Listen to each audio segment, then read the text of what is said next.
All right, ladies and gentlemen, we're back with our next guest is kind of a local Long Island legend, if you will. He's been on the scene for a long time. In fact, today is 29 years of doing stand-up comedy for this man. This is the very hilarious Stevie G.B. Stevie, how you doing, man? Good. How are you, Don? Nice to see you. Doing great. Nice to see you, too. And congratulations on 29 years in stand-up. It's amazing.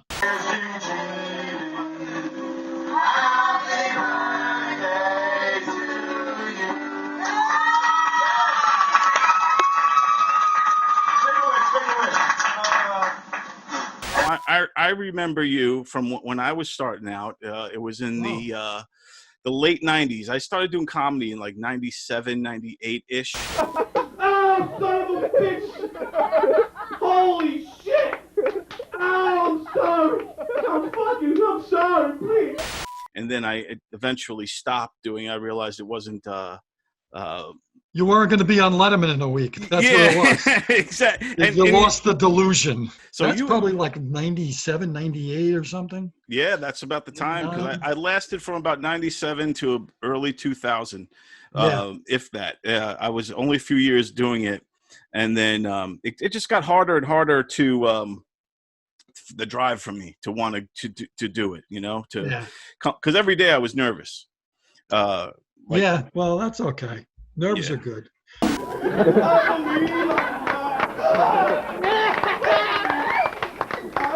Well, I got lucky. I mean, I probably would have quit also if I didn't get, certain people really looked out for me and helped me out. I think I mentioned this morning, I did a live thing on YouTube. Vince Danton. I don't know if you remember Vince Danton. Yeah, I love Vince. He's a nice guy.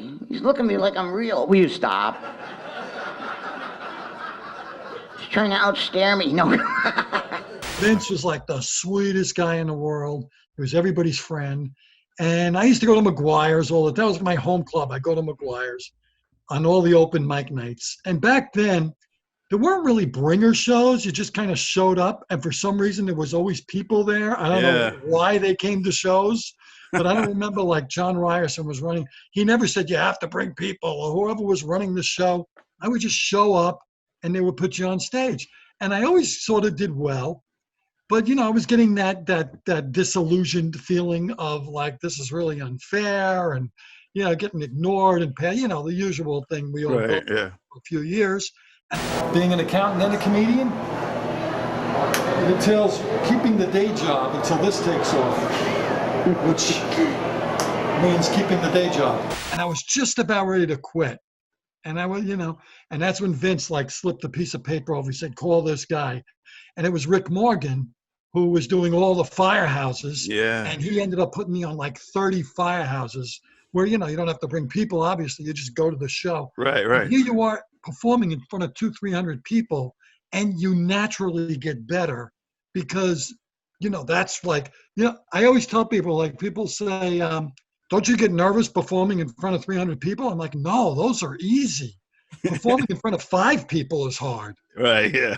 As a comic, when you get a big audience, if you can't get laughs out of 300 people, you really should probably quit, give it up. Because they're easier. They're easier because it's a big the energy. crowd. Yeah, the energy. Everybody's feeding off each other. Everybody wants to laugh. It's like you said, it's 5 They're there people. to have a good time, And if you get 40 or 50 people to laugh in a crowd of 300, then you get 100 people to laugh because, laughter is contagious. So that really saved my life and as far as comedy goes, and it kept me going and getting better. So. And here's some more good news. I'm actually semi-retired recently from accounting. I don't do accounting as much. I'm semi-retired. My wife calls it semi-unemployed. Yeah, and you've done some really big stages. You do a lot with Bobby Collins, right? Yeah. And you work with him? Yes, I've worked with Bobby 9 or 10 times, maybe. And he was one of my idols. I saw him back in the early 80s before I even started thinking about doing stand-up. Yeah. And he was the guy where I saw on stage, and this sounds like a negative thing, but it's a positive thing. And I said, wow, I could do that. And, he made it look easy, but he made it look easy. You know what I mean? Right. I think everybody has that one comic that they look at and go, yeah, I want to do that. And he was the guy. And then who knew, 20 years later, I'd get to not only meet him, but open up for him and, consider him sort of a friend, and So yeah, that's exciting to be able to go full circle like that. Anybody here from Suffolk County? Come on, Suffolk County. Nassau people act like we live in Kentucky. You act like we live in Kentucky. You're like, where do you live? Suffolk County. What exit?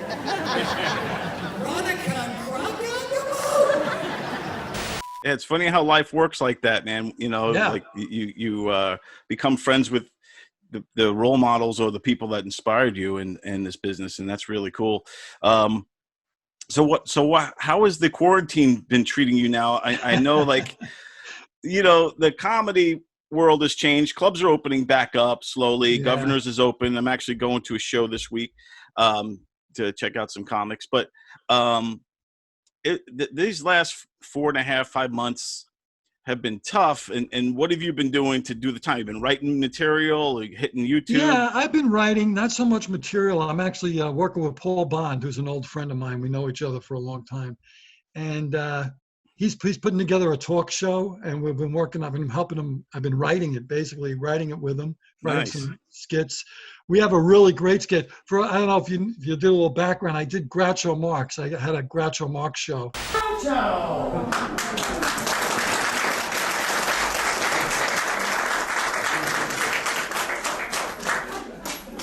Where I played Groucho. And I really nailed it. I mean, I'm very proud of what I was able to do, because he's one of my heroes. To be able to do that was really exciting. Yeah. So Paul loved it, and Paul does a really good George Carlin. Screw means exactly what fuck means. It could have been as dirty as fuck, but screw got fucked by fuck. So I said, you know, what would it be like for those guys like Groucho and Carlin? They couldn't survive in today's environment. So I wrote a sketch where we're together up in heaven, Groucho and Carlin, having a conversation about how political correctness has destroyed comedy. And it's it's really clever because those are two guys that were politically incorrect, you know? And that's the way that's what comedy's supposed to be. But I think that's awesome, though, this premise of Carlin and Groucho having this conversation. And the coolest thing was I thought of that idea, and I wrote Carlin and Groucho. There's got to be a picture of them somewhere. And there's a picture with George Carlin and Groucho Marx together. So that's awesome. This is like made in heaven. This is perfect. So we're going to like morph. We're going to show that photo and then morph it, the two of us having this conversation. And it's, you know, it's all, and they were similar because Groucho was all puns and wordplay. And of course, George Carlin was like a genius with wordplay. Oh, he's just the man. So, you know, to me, those two guys are like in the top 5 of all-time great comedy heroes. So it's really fun to think that they're together. That's awesome. And so when is that show going to debut? Well, we're going to actually filming it. We're filming it this Friday at a studio in Holbrook. And as far as the editing goes, and all, it probably won't really air until, who knows, later this year, could even be next year. But Paul has some great ideas, and he's doing a talk show. He's got Joe Cumia, who's Anthony Cumia's brother. Right, yeah. He's going to be, he's in a Red Hot Chili Peppers cover band. Tribute band, I guess they call them. Yeah, so they're going to be like the house band. So we've got some really heavy hitters. It's going to be really fun. So that's kind of one of the things I've been working on. Are you the Ed McMahon on this thing? Are you going to be on the couch and stuff? Are you the sidekick? I don't know. We are thinking old school in a way. So I don't know if I'm going to be the sidekick all the time, but I'm certainly going to do a lot of the writing, and I'm sure I'll make some appearances. And, you know, we're probably going to have my other side project, the Retirement Village People. The Retirement Village People! Here we come, walking down your street. We like to give our opinions to everyone we meet. Hey, we're retired, and people hate that we're still around. But we're too busy bitching and putting everybody down. I think I have somebody here. Yeah, we got to get Monty Belligerent. Yeah, we're gonna. I gotta go get him. I got a guy named Monty Belligerent, who's the he's the leader of one of the duo. It's Monty Belligerent and Cranky Carmichael. Mikey Belligerent, everybody. Monty Belligerent. Monty. Monty. Ladies and gentlemen, Monty Belligerent is now joining us. And we're going to ask him some questions about what's going on. Monty. What the hell is this? Zumba? I don't like to do the Zumba unless the girls are naked. How you doing, Monty? All right. How are you? I'm doing great, man. I'm just, you know, I wanted to talk to you because I know that you're. Oh, there you are. All right. Hey, how you doing? I'm doing all right. Doing the best I can in the COVID. Got the COVID. I didn't get the COVID. Thank God you didn't get the COVID because you're part of the retirement village people. And I just wanted to make sure that you're holding up okay because this COVID is kind of attacking the older generation. You know what? I used to drink water from the hose. When I was a kid, they used to put sticks up my ass. I grew up in a weird neighborhood.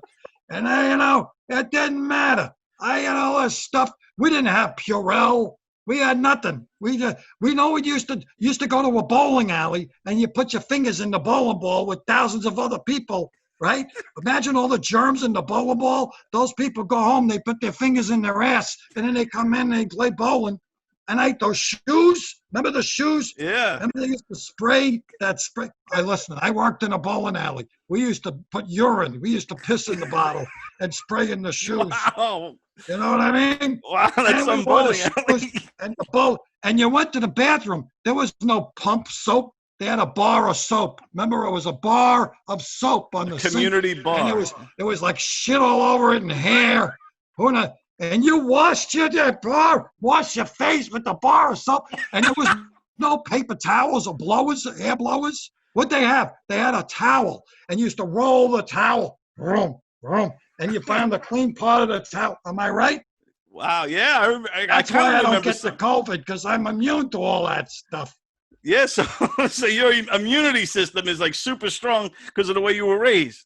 It's like Superman immunity. So that bowling alley saved your life, essentially. The bowling alley, I'm telling you. That's the thing. My antibodies are going to CrossFit. They're pumping iron. Wow. So today's generation, these people are weak because they use Purell. Purell. They use the Purell. Like you're killing your antibodies. They're not even into CrossFit. Your antibodies are out. They're scrubbing their vaginas. Can I curse on you? They got your antibody is a giant vagina. My antibody's Arnold Schwarzenegger. So Monty, do you wear a mask or you don't bother wearing a mask? You don't need that. I wear a mask. You don't need those, right? Right? I wear a mask. You know what I do? When I go near people, I pull the mask off, and I go, no, I put the mask back on. And they run away. They fall on the ground, and I run them over with the wagon.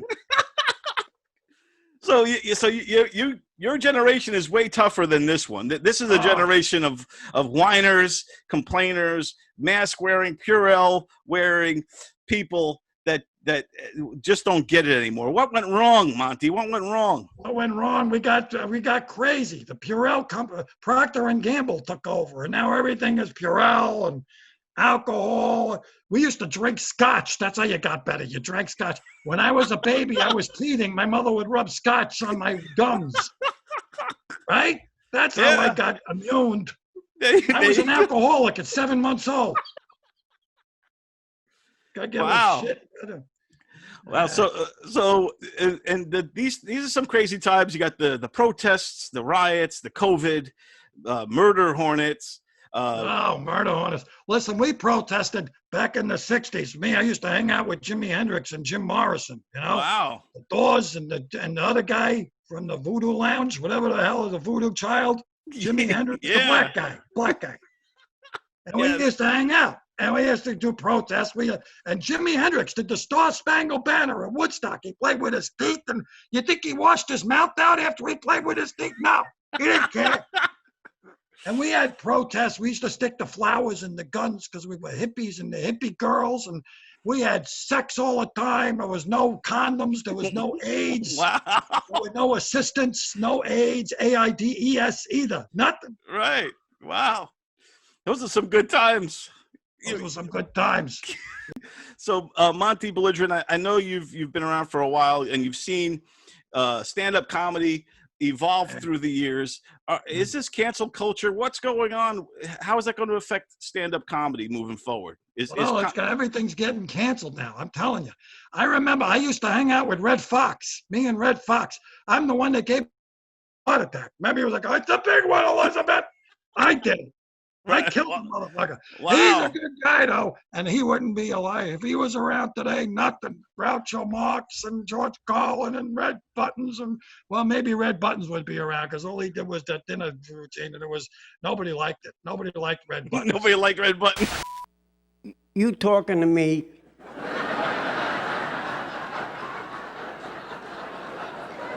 You talking to me? You talking to me? Me you talking to? Ah, piece of shit. He had red hair like a vagina. He was red. I knew all those guys. I hung out with all of them. Wow, man. So you've been around it. So you were like hanging out with all those guys at that time, like the Milton Berles and all those. And I didn't know Milton Berle. I knew Sammy Davis Jr., the black guy. Right, right. Sammy Davis Jr. No, the Jewish guy. The Jewish blind black guy. He was everything. Yeah, he's a combo. Yeah. He was like a Jewish blind black gay guy. He could have been gay. Who knows? We'll never know on that one, but it's very possible. I've seen him sing the Candyman, so you never know. The Candyman. The Candyman can. The last thing I want to ask you, Monty, is about we're in like this cashless society. It looks like everything's moving in that direction. I like it. Yeah, tell me your thoughts on that real quick. Well, it's no good because, first of all, you're going to ruin the underground economy. I mean, I got my guy, Paco. He comes mows my lawn once a week. How do I pay him? I pay him in cash. He ain't got no credit card machine. I give him cashola right off the bucks. He pays this guy $2 and he keeps the rest. That's good for him. I don't care. And let me tell you something. I visited a few strip clubs. You know what I'm saying? In my day. Don't tell my wife. Don't tell my wife. I won't say and what do? You put $1 in the stripper. Put $1. What am I going to use? A credit card? What do I swipe it? What, you got to pull down her underwear? Right. What's that? Where do you got the chip? Where do you put the chip? That's got to hurt. You can't do it, cashless society. Cash is king. You need cash. I agree with you, especially in the strip clubs, like you said. It's just beneficial. But Monty, I appreciate you taking the time. Is there anything else you want to let us know or add, or where could people see you, or what do you got going on? Well, I got this group, the Retirement Village people. Prostate, there's a pill you can take. Prostate, when your flow ain't so great. Prostate, every night is a chore, trying not to be on the floor. We're Songs for the Ages by the Aging. We do a lot of old parody songs, like it's like Village People, AARP instead of YMCA, AARP. We got a lot of Father's Little Helper, which is about Viagra. We got a lot of songs. We're doing some new songs, original songs. If Elvis were alive, he'd be dead by now. That's one of them. We got to hear that one. That's going to be awesome. We got another one. Hackers stole my identity. Now they got to buy gas for my car. The Lord looks at my keys. I forgot the name of the song. I got one about my girlfriend who's a Walmart greeter. She's got 3 teeth. I like her. She's good at things. You know what I mean? What are you going to do? So, we're going to get back together. Me and my buddy, Cranky Carmichael, we write a lot of songs. We do like 55 and over in old age homes and nursing homes, They love it. They sit there. They like the show. They shit their pants. They stay. They don't have to leave. Everything's right there for them. There you go. There's no distractions. It's just no distractions. You see the guy that laughed. Is he laughing or is he shitting his pants? You can't tell. But either way, I'll take it. I'll take it. Well, thank you, Monty. It's always great to talk to you and kind of get your point of view on the world today. So thanks. That's my point of view. That's my point of view. And don't listen to doctors. What's this, Dr. Fauci? He talks like me. He thinks he's smart because he talks like me. I am looked upon as a very realistic person. Some may even say pessimistic. He's imitating me. You hear him? Yeah. He's on TV going, We got to make sure we get the vaccine. Screw you, you dumb bastard. He's a doctor. Doctors are no good. You ever go to a doctor? They don't know what the hell's wrong with you. Nothing. They got to look in a book. They go in the other room. What the hell's that guy got? I never seen that before. Right? Yeah, I definitely think Fauci's making it up as he goes along. He doesn't know anything. He threw out the first. You see how he threw out the pitch at the game? That wasn't the first time he threw a curveball. Let me tell you. The only thing he's pitching is a vaccine. Wow. Yeah, and will you be? And when that vaccine comes out, are you gonna get the vaccine, or how are you gonna? Yeah. What the hell? I'll get it. They can put it in my ass. I don't care. The most action I ever got in 30 years. Wow. Oh man, I gotta go. My wife is calling me. All right, Monty. It's always great to hear from you.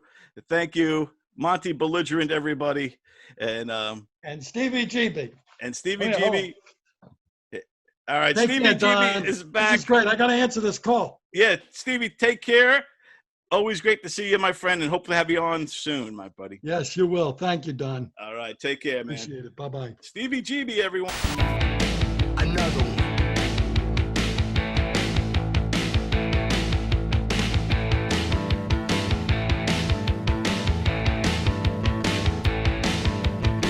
See the people walking down the street, earbuds in, you know they're listening to Gov's comedy.